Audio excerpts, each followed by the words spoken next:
Pecan Pines! I love story-driven adventure games. It keeps me invested in the action. The last time I remember playing a game like this was the Stanley Parable, which is a great game which gives you the choice to tell the story in any way you want. And this sorta does the same thing. This story is narrated to you. The narrator will be reading from the pages in the book. This part is fully voice acted, and it was fantastic. She really helped me get into the game with her calming framing of what's going on, by making it actually feel like a story she's reading to you. What's odd is that when you're controlling the characters in the story, nothing is voice acted, which was a very bizarre choice.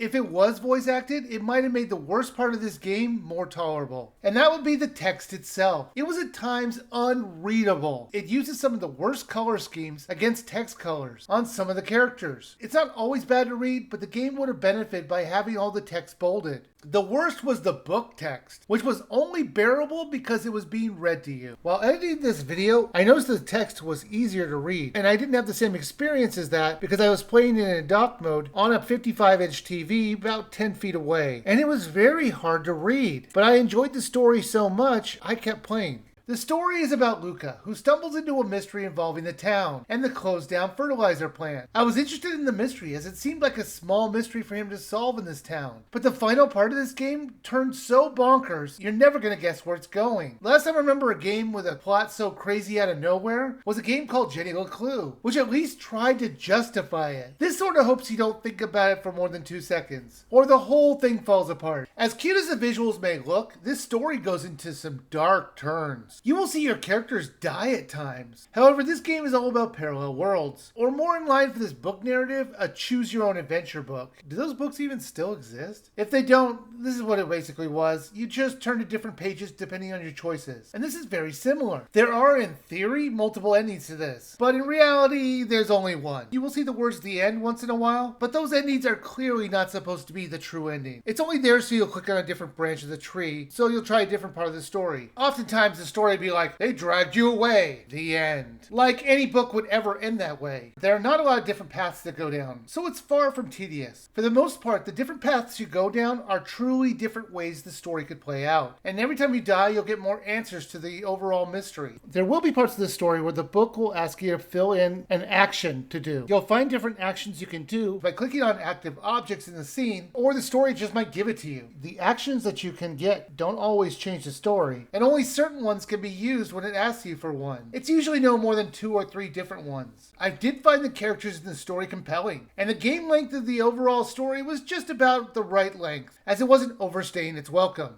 I did run into one major bug when I finished the game, and all I saw was a black screen with music playing. I assume this is where the credits were supposed to run, and I had to reset the game because after a few minutes the music stopped and nothing happened. I did read at one time there was an after credits sequence, but it was taken out because I think it confused people. I can't confirm if the Switch version still has it or not, because I wasn't about to replay the final part again just to hope the credits work. Pecan Pines was an interesting story-based game. Its story was way darker than I ever expected. I thought it'd be like a slice of life in a fantastical world sort of game. Kind of like another game called Night in the Woods. Well, thinking about it, that game also went off the rails with the crazy plot at the end of the game. What is with these story-based games with needing some insane ending? Now this is normally $19.99, and I would wait for it to go on sale. I didn't like how I couldn't read some of the text on the screen, so I guess you should play this only in handheld mode. And overall, while enjoyable, it is just a 5 to 6 hour game. So if you're looking for a slightly scary story-based game, you should buy this when it's on sale.